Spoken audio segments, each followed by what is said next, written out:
Привit.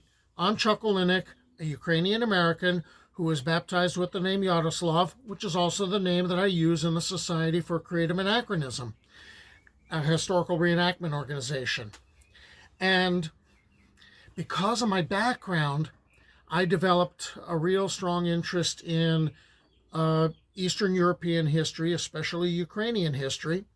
And that led to me also looking at the mythology and folklore of Eastern Europe, which is actually kind of difficult to trace. A lot of that stuff got buried when the people in Eastern Europe accepted Christianity. And so a lot of the stuff that was written down by monks and members of the church, which means they might have been putting their own influence on things. Well, I decided to bundle up that research of mine and make a series of videos because videos seem to be easier to access. And I'm so used to talking after 36 years in the classroom.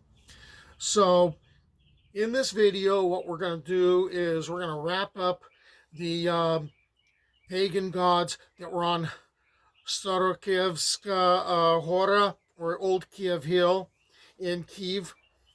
And we've already covered 4 of them as far as the idols that were cast down in disgrace when Prince Volodymyr the Great, or Saint Volodymyr, was baptized, and when he had his people baptized.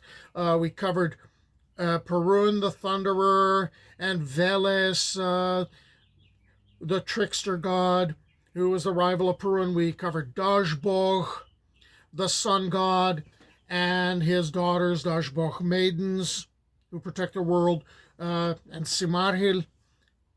Now we're going to try to wrap this up and cover the last 3 that were mentioned in the primary chronicle, which is like part of the source material we use. Mokosh, Stribog, and Khors. Okay. Mokosh, her name comes from mokre, or wet, or moist, and she is the mother goddess. Now, apparently Mokosh was not really depicted very much in human form, according to some sources. Of course, then I'm seeing the contradictory stuff, and I'll give you both versions. On those rare occasions that she is supposed to be depicted or described in human form, a tall woman with a big head and long arms, I'm adding in an extra description that I picked up from someplace else, and she'd be shown with black skin, and the reason that was being done was because she was, that was supposed to associate her with the black soil, the Chornozem in Ukraine, which is like extremely fertile. So that kind of gets her into a fertility thing. She could also be prayed to at Mokosh stones, or they were maybe breast-shaped boulders, fertility, or there were stone idols that were put up. The name that I heard, which I really love, are the Stone Mothers. And they were all over, like apparently Eastern Ukraine, and a number were destroyed in 2022 when the Russians ended up attacking, and they just basically decided, no, we're just breaking stuff. Now, there's this 9th century statue that's in Stribog, Poland, and it depicts Mokosh holding a cornucopia. Okay, what you're really seeing is you're seeing one of these, so hey, maybe it depicts drinking, but I'm joking, okay? But most likely it's about her being the fertility goddess. After all, they call her the grain mother at times, and that she, as the mother of grains, causes the rain to fall, but I thought that was Perun's job, but we have a lot of contradictions. So then you end up saying, okay, she's not just a fertility goddess, she's kind of involved with water, and she's associated with the harvest. The Czechs when they prayed to her in times of drought, um, they were praying to her because of, they considered the rain to be Mokosh's milk. Another way to kind of pray to her, this is a rushnik, or part of a rushnik. And what a rushnik is, it's an embroidered towel, and it is basically, well, there's a custom, in welcoming guests, in Slavic tradition. The youngest daughter of the house would carry a rushnik, and on that rushnik would be a loaf of bread, and there was a cross shape in it, and that was filled with salt. And this was to greet an honored guest and make them welcome. So the guest would break off a piece of the bread and dip the bread in the salt and eat that. All right. Also, the rushniks are put up, well, around idols, at least in Christian times. And a lot of times where idols, actually icons, pardon me, Christian times, they're, being put around the icons in a corner of a home. When you go back to pagan times, this was always referred to as the red corner or the beautiful corner, and that's where things would get hung up. So sometimes, in order to, get Mokosh's attention, people would hang a rushnik in a tree. To give you an idea of the respect that was accorded to Mokosh, she received the first sacrifice of every year in her name. So people would leave maybe the first loaf of bread or grain from that year's harvest, wreaths of flowers on those stone mothers or idols that were made in her likeness. And aside from this, she was, aside from, being involved in the harvest and in, the seasons, she also was the protector of women. And her name was invoked, especially during childbirth, to protect both mother and child. Now, she also was a protector of women's work and women's destiny. So she watches over the shearing of sheep and the spinning and weaving of wool and of flax. And sometimes she does this herself. And there's a folk song in which a young girl awaits her future husband. And she's sitting in a white tent in the middle of a great meadow, and she's embroidering the world. The first thing she embroidered, that was the moon. First the shining moon and then the stars. The next thing she embroidered was the beautiful sun and the warm clouds too. The next things she embroidered were the damp forest pines, moist in the woods with wild animals all around. And then she embroidered the shining sea, the waves. So according to some Slavic beliefs, Mat, or Mokosh, she was associated with Perun, the god of thunder, that she was the beloved of both Perun and of Veles, or maybe not so beloved. And this was to explain the cycle of the seasons. Changes in Mokosh's persona and mood, that's going to kind of depend on who she's with. She was more fiery and fertile with Perun, so that's kind of like spring and summer, all right? And she's bringing the abundance of food and of joy, and during those times, she'd be associated with another goddess, Oniena, and that means like fierce or a woman on fire, which I thought was really cool. And when she's with Veles, she becomes colder and barren, and that kind of brings autumn and winter.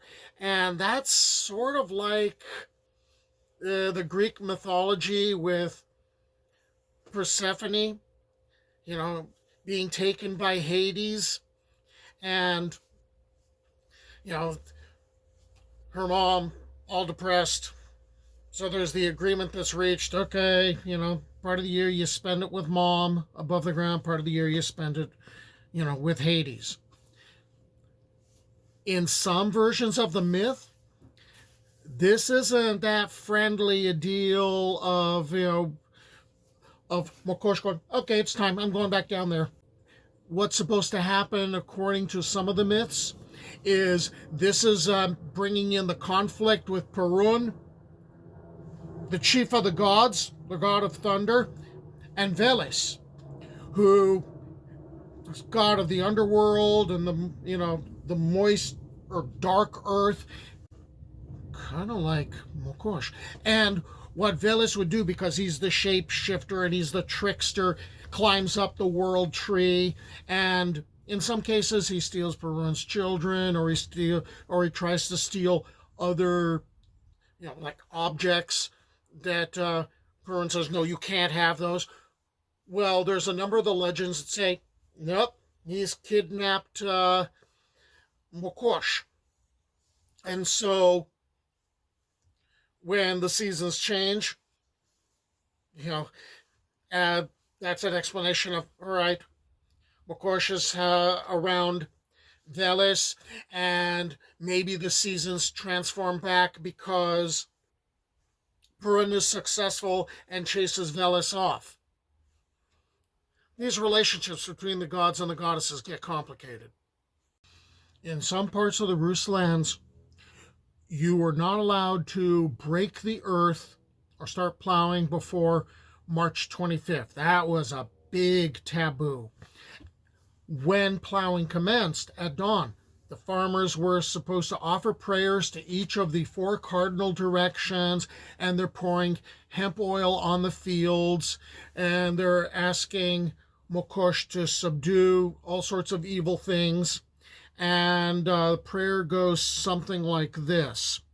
The East, Mother Earth, subdue every evil and unclean being so that he may not cast a spell on us nor do us any harm. West, Mother Earth, engulf the unclean power in thy boiling pits and in thy burning fires. South, Mother Earth, calm the winds coming from the south and all the bad weather. Calm the moving sands and the whirlwinds. North, Mother Earth, calm the north winds and clouds, subdue the snowstorms and the cold. And the jar, which held the oil, that's supposed to be broken on the ground and buried after each invocation, an offering made to each of the 4 quarters. There's another very similar invocation on the fields in like August. So I guess like getting around harvest season. At this time, they're pouring the libation of hemp oil on the field, paying homage to the 4 quarters, asking for protective forces. And there's another charm that goes something like, the first mother is the Holy Mother of God. So I guess we're getting into Christian stuff here. The second, moist Mother Earth. The third, the mother who gives birth in pain.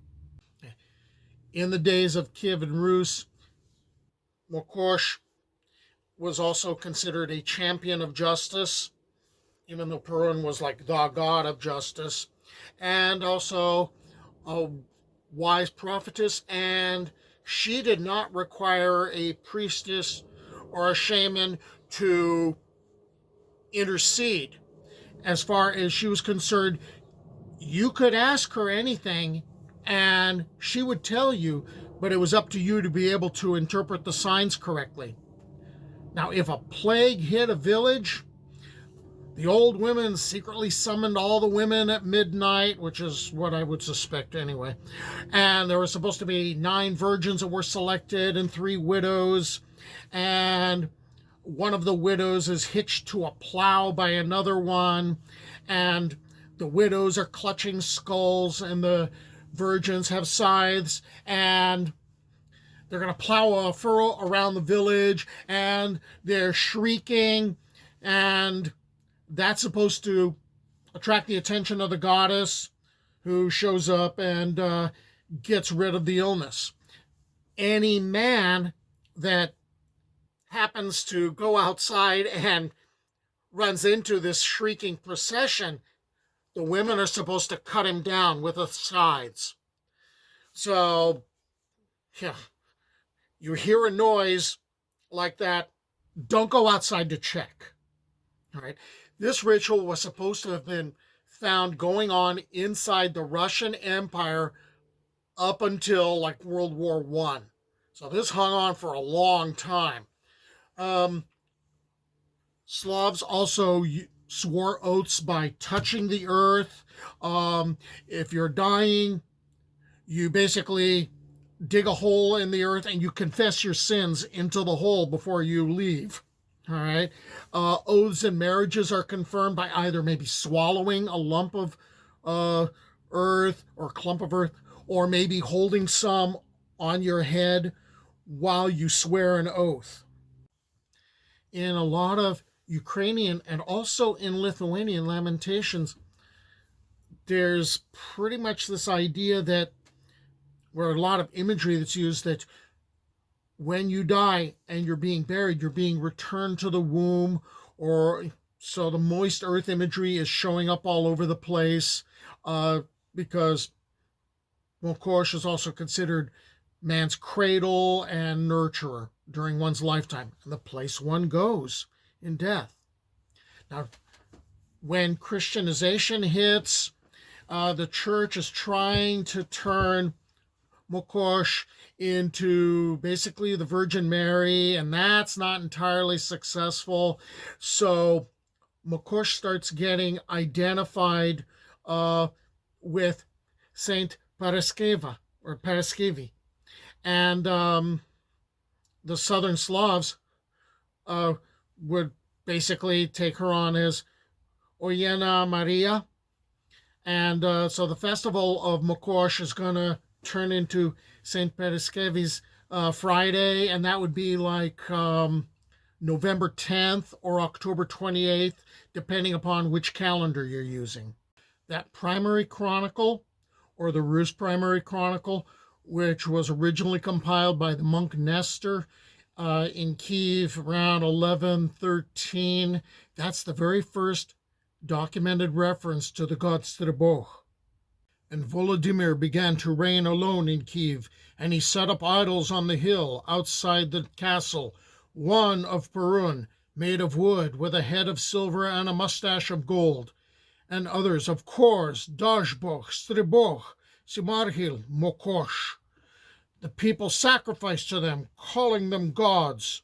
They brought their sons and daughters and sacrificed them to demons. They desecrated the earth with their offerings, and the land of Rus and the hill were defiled with blood. But the gracious God desires not the death of sinners. Upon that hill now stands the church of St. Basil, as we shall later narrate. Stribog is again mentioned in the late 12th century poem that's called The Tale of Igor's Campaign, right? Or The Lay of Prince Igor, a bunch of variants of that name. Now the winds, sons of Stribog, blow from the sea like arrows on the valiant campaign of Igor.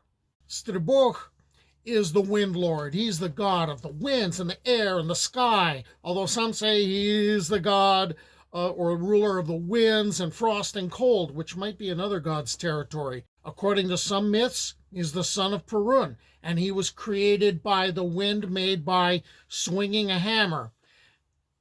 And he could be related to Nightingale. We'll come to him again. And the whirlwind monster who carries off maidens, and the grandfather of the winds of the 8 directions. And they're including Varpulis, who runs beside Perun's chariot, and apparently all that running beside the chariot kind of tires him out or leaves him a little winded, if you'll pardon the expression, and his breathing is what causes the thunder. And then there's Dagoda, a goddess who is the soft and caressing west wind, and that wind is associated with love and gentleness. And there's Vihor, who causes whirlwinds, and Irivosh, he attends Perun also, and he causes the tempest. And then there's Vetru, and Vieter's wind, and the north and east winds. And in areas where it's a really harsh winter, Stribog also comes to be considered the winter god, and his gusts chill, bring the snow, and they chill the bones of Mother Earth. Since he is always roaming around and he's always on the move,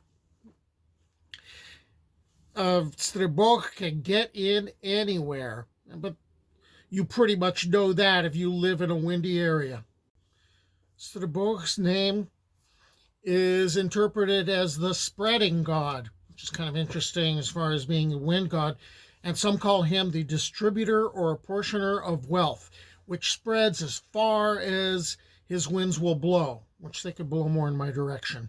He looks like an old man who's holding sometimes a golden bow, more often a hunting horn, and he uses that horn to summon the winds.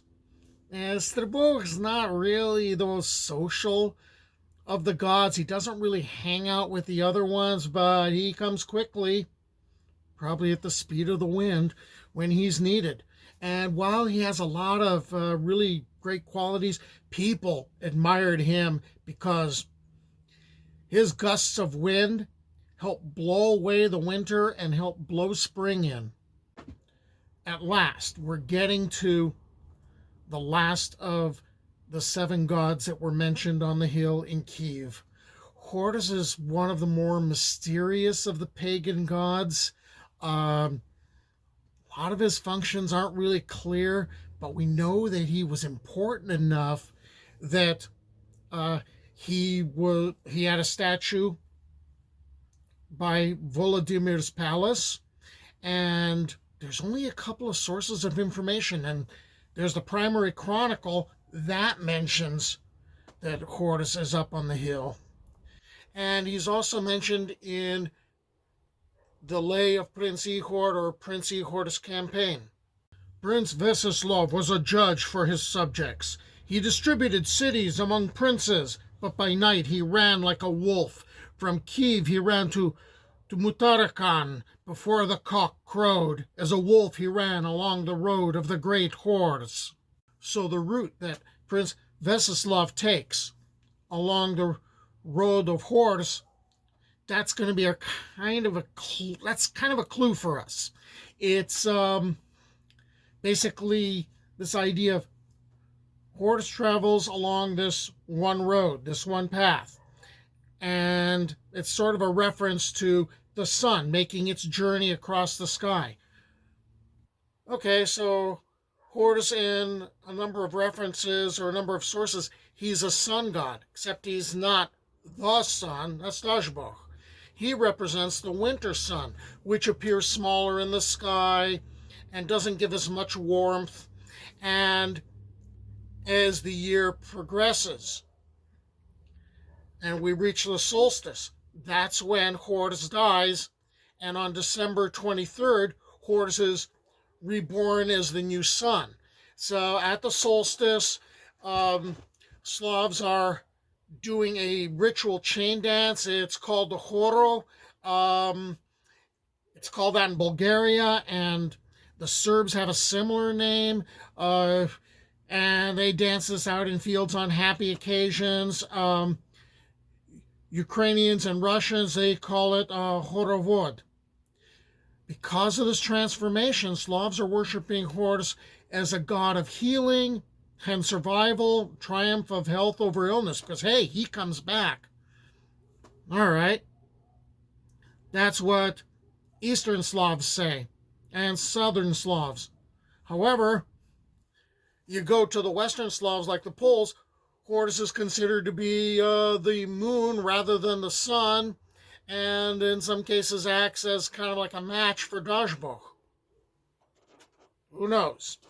Because again, remember, the Slavs covered a very large area of Europe, and so a lot of the worship isn't consistent from one area to another. All right, so that takes care of the gods and goddess on the hill in Kyiv, and we're going to be exploring other parts of Slavic mythology and folklore, and I hope you stick with me on my journey.